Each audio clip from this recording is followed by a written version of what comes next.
Here is igniting data economy through aspirations through emerging technologies. Now, ASEAN, of course, Malaysia is the chairman of ASEAN this year, and we've had great success in bringing in, FDI investment into the country, and we've also in the process upgraded our digital infrastructure and regulatory systems also over the past 2 years. Now, the question is, just like technology is forcing all of us forward without rest, what's next? Thank you, Karam, and thank you to the organizers for this critical conversation as we talk about trust. And data economy is only meaningful when there is trust as an underlying foundation. And you ask the question is, what's next? What's next is quantum, from AI to quantum. Wow. And it's here today, right? We are celebrating again 100 years of quantum computing. Seriously, yeah? Wow. 100 years. And you talked about the regulatory infrastructure and you talked about policy infrastructure. And why is that critical? In order for us to be competitive, because every country in the region wants to be the trusted hub. Yes, We want to be competitive. Why is it important to be competitive? We then will have direct impact on our people, then we can raise our GNI. It creates jobs, it has an economic overflow. And why is it has to be trusted? Because in order to be able to have a net gain of data, we need to be that trusted data hub. We need to be able to say we are able to set up that digital embassy-like infrastructure. When you put your data in Malaysia, your data is safe. And that is the kind of trust mark that we want to advocate for. Because why is it different? Why can't other countries do it? Yeah. Of course they want, but we want to be the first movers, right? That's important because today we are talking AI, tomorrow we'll be talking quantum, right? So to me, it is the first mover advantage is what we are looking for. Okay, man, that's scary and that's ambitious also. She must be spending a lot of time with Gobind, who likes to talk at a B-bowl. And the guy who actually does spend a lot of time with Gobind, why don't you take it now, Anuar? What next? And feel free to disagree with Dr. Jasmine if you don't think quantum is next, because AI has got we've all got our hands full with AI, right? Which is still very new in the game, and yet Jasmine is raising the bar so high. Thank you, Graham. Thank you, Dr. Jasmine. For me, it really is about the speed of change. Dr. Jasmine is talking about quantum. We barely talked about AI in 3, 4, 5 years ago. Definitely, even 3 years ago. Not yet, right? So, for me, it's how fast things are evolving. There's this law. We had a lecture by Dr. K. Eugene talking about Moore's law. How compute power doubles every 2 years. That law is out the window now, because things that compute is doubling every few weeks. Look at how DeepSeek has done, and how all the other LLMs are doing. We are looking at how fast this thing is moving, and we're moving at light speed. So for me, it really is about how trust is something that we can establish. Why is the dollar trusted globally? Because it's trust, right? Malaysia has ambitions to be a regional digital hub. Malaysia, the Prime Minister announced the plans on AI nation during the 13th, right? Yeah, 13 Malaysia. It's not just about sustainable or inclusive development.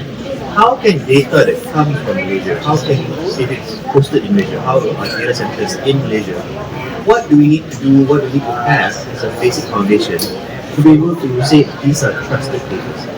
We're looking at data protection laws, cyber security, empirical reasoning, and how these data is classified as something that is trustworthy, we use globally, not just within Malaysia, how to use it across borders. Okay, just so many things you mentioned there that I can follow on with this. But because it's still so new, and the word trust is amazing, right? You remove the T from the word trust, it becomes rust. It's a very powerful word, right? Double-edged sword. Because if you don't achieve that, then you're just a also ran. So what Jasmine is saying that we want to be first mover advantage, then I'm hoping, of course, the budget is coming up, hoping to see something tangible in terms of a budget, right? To say that we aspiring to be this, but you got to put the money where your mouth is, and hopefully there is some money there. And I know Microsoft will also match that generously, because they want to help us achieve this objective, right? And we'll see where we go from there. Because everybody will say talk is cheap, correct? So let's say that the next budget, whether there's something tangible, right? And so what? Malaysia is serious, they're putting in this much into creating the first step. And it's almost a race. You almost, when I talk about first step, my mind is censoring me. No, Karan, it is the first, second, and third step. You cannot do this step by step because you say people are moving ahead so fast. Somebody can come and put more money and say we are more serious about Malaysia, and we will want to be the regional trusted hub for Southeast Asia. And if they can throw numbers around and say, look, Malaysia is doing this, we're putting that. We are more serious, right? And we've got the Prime Minister announcing it, the Cabinet announcing it. I don't know. But it's definitely a race, and I'm feeling a bit stressed out already, even though I'm not part of the race. You two are going to be more so you. Okay. But that aside, okay, let's move on. I want to stay to trust, right? How does Malaysia build this elusive quality of trust in digital ecosystem to elevate us to a regional stage? Because laws are already in place, like you mentioned also, right?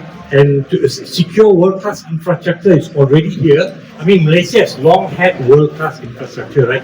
From ports, airports, right? Roads, all world-class. Now we're looking at digital infrastructure. And this infrastructure here is ready to be used. How do you now build this quality of trust? Jasmine again? Yes. So, in order for us to be able to build these pillars of trust, we need to look at three things, right? Number one, the ability to ensure that the data that belongs to our customers actually belongs to them, and no one else can come and access it. And this is a critical pillar. The reason being, governments, enterprises, banks will only put data in your country if they know that the laws are robust. Absolutely, man. They can sleep easy at night and not get sued or whatever, right? Correct, because data is the asset, right? And digital is economy. We have stopped talking about digital economy just as part of the GDP because digital is economy. Yes. Number one. Number two, we need to talk about being able to have future-proofed regulations. We live in a world where analog policies continue to be running the digital world. Dominate, yes. Yeah, right? We live in an analog world and we say that we create digital policies. We do. And I think comments to the ministry have gone out to do the cybersecurity law, the privacy laws. But in order for us to have an agile policy environment, we need to future-proof. That is the only way we can attract the right kind of resources, right? And the third element to this is actually the people element. People are a renewable resource, right? People can be trained and retrained, but we need to train them for an AI era. We need to be able to have the right set of ethical officers. We need to have the right privacy officials. But today, these are areas where we continue to struggle. But I mean, to be fair, Microsoft has helped. When you announced 2 years ago that you have an AI initiative to train 800,000 right, Malaysians, I said, no way, man. This is just a number they throw out there to make the media, run the story or whatever. But yet, I saw something very recently in preparing for this that you fit 600,000. How did you manage to do that? That's insane. In less than 2 years. Partners, right? People realize the importance because without AI, we have seen how kindergarten teachers in rural part of Malaysia have been retrained to become managers because they are able to use this new skill. It is not a rhetoric. And we are just talking about generative AI. I want to be clear, right? We haven't talked about agentic AI. Yes. Because agentic AI is a different set of opportunity and challenges, right? So in order for us to have that full spectrum and outcome of this AI economy, we know that 1 trillion will contribute to the ASEAN economy. Right? What is our? And that's $1 trillion, right? Not RM. Yeah, $1 trillion. How are we seizing our market share? We have there is a sense of urgency, right? And this is why trust is a foundational element. More importantly, how are you holding your investors and your companies accountable? Okay, that's very powerful. Anuar, do you want to add anything to this? So, I'm actually, what is different? I normally ask different questions to each party, right? But in this moderation panel, I'm actually asking them both the same question because she's speaking from and she's got exposure at Microsoft, right? You got to set world-leading benchmarks because you're going to lead the way. And now at the country level, we also want to lead. So she's bringing that level of of benchmark, right, to Malaysia. So I hear Anuar answer the same question from a very Malaysian perspective. For me, AI, creating AI skills, how we partner with Microsoft, how MDEC partners with Microsoft is inevitable. It is right now a question of time. Let me give you an example, Karam. Maybe 15 years ago, if I sent out a CV, I would put skills Microsoft Office. Yeah. Today, if I put skills Microsoft Office, people will laugh at me. Because you expect to know how to use Microsoft. Yes. You know, Word, how to use Excel, how to use PowerPoint. These are skills which people are naturally assume you have. 15, 20 years ago, these are taught skills. Today we're in that phase. Today we are in how do I set down training for my kids to be able to have a job. And we are training for skills, for jobs that don't even exist yet. Yeah. We're training for things that we can't even we can barely imagine what sort of quantum engineering skills that we need, right? Agent auditors, agent designers. Agent auditors design. Wow, insane. Yeah. Oh, so my guess is the only safe job in the next 20 years possibly is plumber and mechanic. Yeah. Maybe no. There's in the US. I think somebody's created a bot, right, to run. Yeah, is it? Yeah, there you go. So it's very happening. Yeah. Right. So for me, having that skill, having the trust, these are new entries for us. We need to somehow build that. How do we build that? How partners it's the safest, most solid way to do it, because the private sector is able to innovate. The private sector can see what is coming in the next 5 years, because that's how the market moves. Public sector will need to be able to lay out the environment, lay out how we want to be able to do work, and how that skill is relevant for the people. The Minister of Digital always talks about three things: infrastructure, cybersecurity, and infrastructure is fairly understandable. It changes rapidly. It could be 5G, it could be data centers, it could be GPUs, so on. Cybersecurity, it could be quantum. This thing changes over time, right? Cybersecurity is how we're able to have that trusted element. How are we able to say that your data in Malaysia is safe, and everyone else is going to clamor for that as well. Our neighbors are going to say, yeah, put it here, it's safe. We are safer. I think some time ago there was a data embassy in Estonia, but that policy, because it's man-made and it's made for that moment in time, was outdated in a year. Wow, It's things change so fast. So how do we keep up with that? So for us, we have an opportunity to innovate here. We're looking at how the Malaysian digital status can provide assurances. How way back when MSC first came up, how do we drive that conversation? How does the Malaysia Digital Leaders with MDEC and our partners at Microsoft, we can drive the conversation? How can we make quantum the everyday topic and we look towards the future again? Understood. When you talk about how things change so far, just a quick anecdote.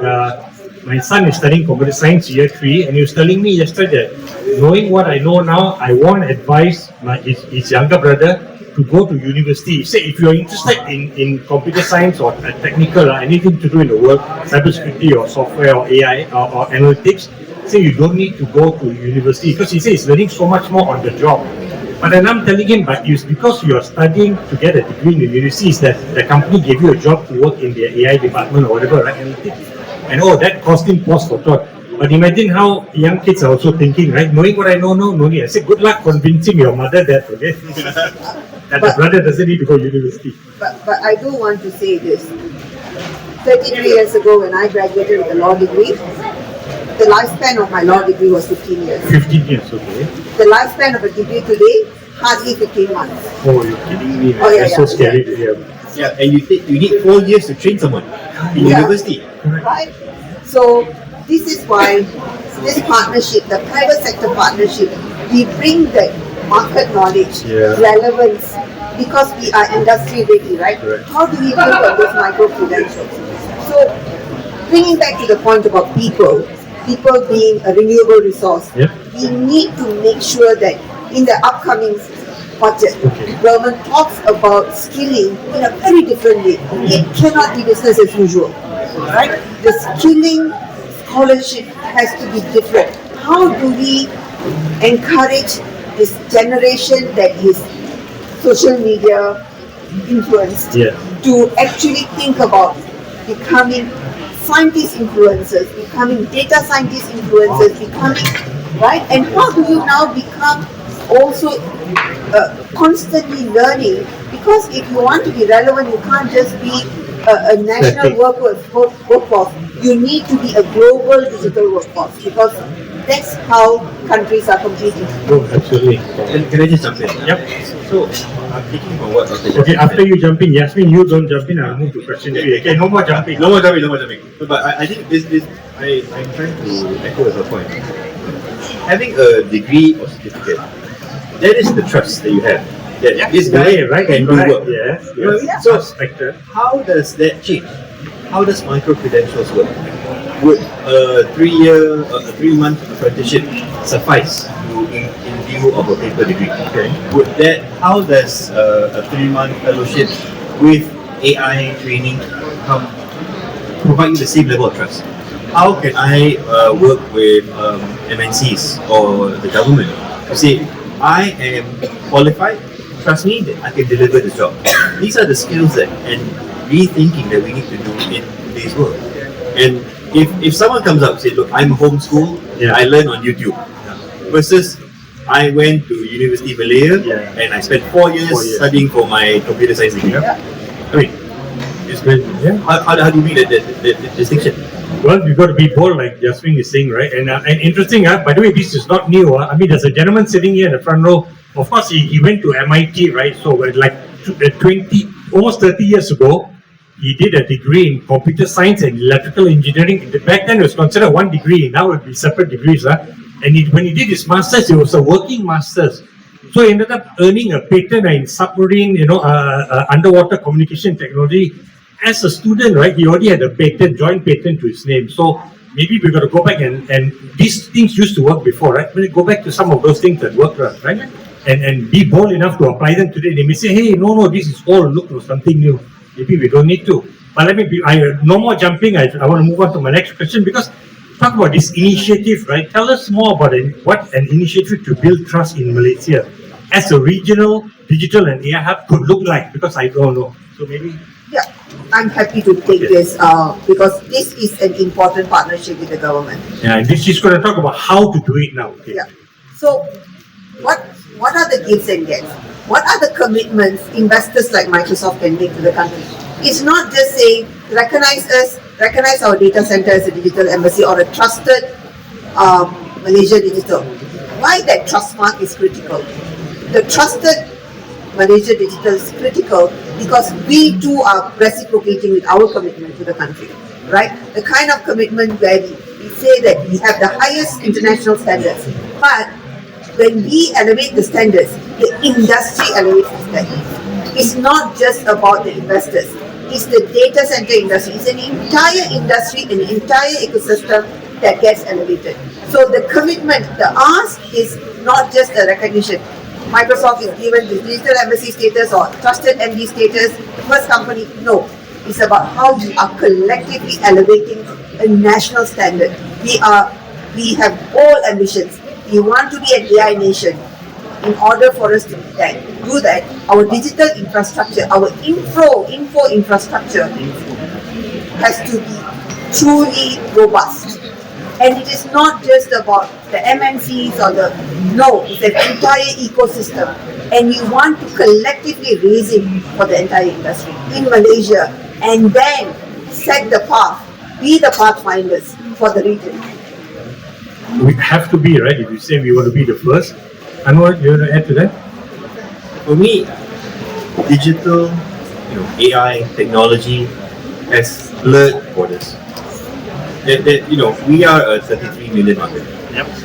But then if you add the 6 million migrant workers, almost 40 million. Well, I leave the data to you. I can't corroborate that.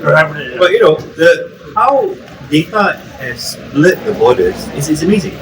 In MDEC, we have the DEX program where we have digital exports. Our solutions are world class.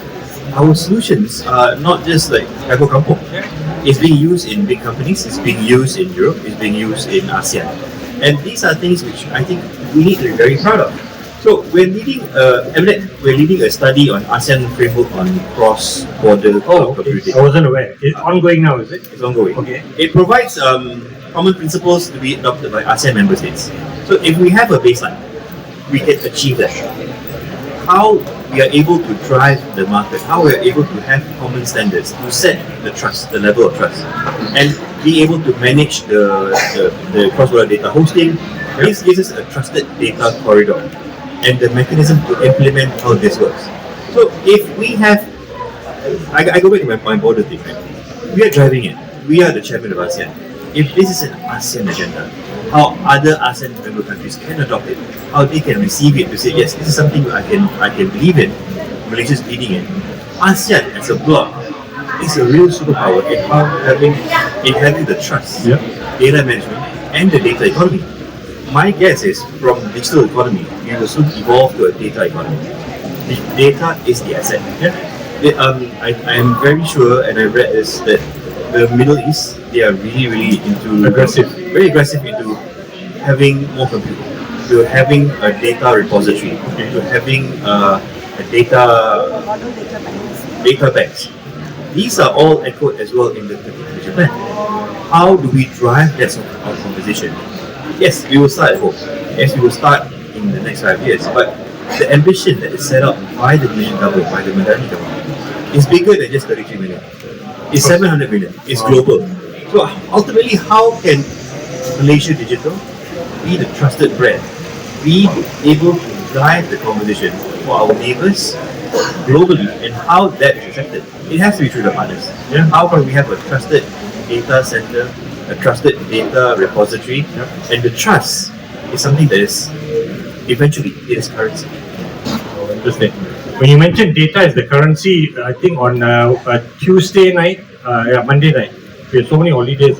Monday night, first day of the extended 2-day holiday, I was at a family function and a 70-plus-year-old retiree suddenly brought up the word data is the new oil. And I was surprised. So that kind of conversation about the digital world and the economy has permeated, right? All the way.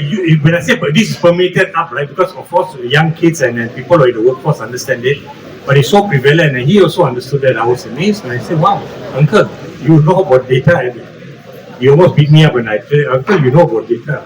I think that the one thing which for me is one thing which I always have to remember myself. We have all the data trust, there's the thinking of the new world, but ultimately we need to ensure that the humanness is still there.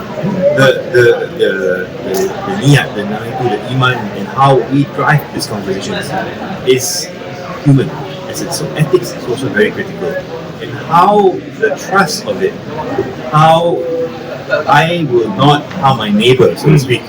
How when you place your data in Malaysia, it's guarded, it's not stolen. It is what it is. If you say this is Dr. Jasmine, this is Dr. Jasmine. This is not Dr. Yasmin. Right. So that's the critical part of it. How we can drive the conversation. We're in a really good position to be able to drive it. I think we've had a wonderful ASEAN year, ASEAN championship. So far, Where so far, few months to go, few weeks to go. But that momentum needs to be carried forward. That momentum needs to be pushed. Just because we give up ASEAN championship doesn't mean it works. No, exactly. Right? RMK starts. How are we going to be in the global stage? That's the conversation we still have. Exactly. Okay, that's good to know. Let's move on just to the last question, right? Because I was telling them, the time may not be enough, and I was right, but there are other things going on after this also. But maybe the last question, right? What is your vision? And maybe I'll start with you, Anuar, and let Jasmine have the last word. What is your vision for the end state in the region's digital future? That's a very hard, big picture question. But so for MDEC, and on a personal level, and I hope this will align with the MDEC vision and the ministry. Malaysia needs to be the trusted digital powerhouse here. We are in a very good position. We're the beating heart of ASEAN this year. Wow. Beating heart of ASEAN. The chairmanship, the things that the Prime Minister has accomplished, the border issues that we had, some of the GCC agreements that we've done this year. How can we drive this conversation more? How can we champion it and implement it? It's not just about, okay, here's the framework, here's a study. We need to walk the talk. In the 13th Malaysia Plan, it talks about digital. Yes, of course. Talk about data, yes. But the bigger ambition here is the AI nation. Yeah, I know. I saw What that. does that mean? And I've asked, what does that mean? How does this work? How does this align? So you've had us. So you imagine the economists, the EPU and the PM's department, they are running ahead of the MDEC CEO even. No, I think the interpretation differs from people to people. How I see it will differ from how Dr. Jasmine sees it, will differ from how you see it. But ultimately, it's being relevant in the digital future. How are we able to provide people? It is about economic prosperity in the digital future, in the digital world. And what's critical there is being able to drive the trust, drive the talent, and drive the infrastructure that we need for this. You'll have the last word, and I think I may open up for one question if we have time. So, wait, what is your vision, right, for this insight of in being the region's digital future? I think foundational to this trusted element is to provide, in order for us to achieve our vision of an AI nation, being inclusive is going to be the heart, right? Because you want no one to be left behind in this economy, right? You say ethical, you say inclusive. Right? Inclusive because you want everyone to have that impact, that outcome, right? Whether it's Pakcik in Ceruk Tokut, who will be now able to see his subsidy online because he can speak to an AI and ask what are the latest subsidies available to the farmer because he now doesn't have to type in Bahasa, right? To making sure that he not only offer world-class infrastructure but also forward-looking agile regulatory infrastructure, right? That is what are investors looking for? What are nations looking for? An environment where we are able to operate. The interoperability becomes critical, right? And we have seen today with the geopolitical environment that trust becomes that most important thread. I would leave you with two words. One is trust, the other is currency. Being current is so critical. Because we are not current, you will lose out. Currency is as important as being trustworthy. Trust is the return of investment, but currency is also return of investment. And that I think the government kind of relies on MDEC, right, to be the tip of the sword. So, It's also a question of survival. Survival, yeah. Because if we are behind, Yeah. we can't keep up. We're gone. Yes. I mean, it is like saying, if today I doubt anyone has a fax machine. Why? Yeah, true. Why would I have? But that was cutting edge. Today everyone's an email, but Yeah. do we really? How much do we use the email? Are there new methods of communication? Yeah. How does the digital world change? Even your pakcik is talking about it. Right? It's about survivability. If we don't survive, if we don't adapt to this, it's curtains for us. Very good. The curtains, yeah. Is there one question? Oh, okay. That's a, let me. Can we get a mic to him, or does he?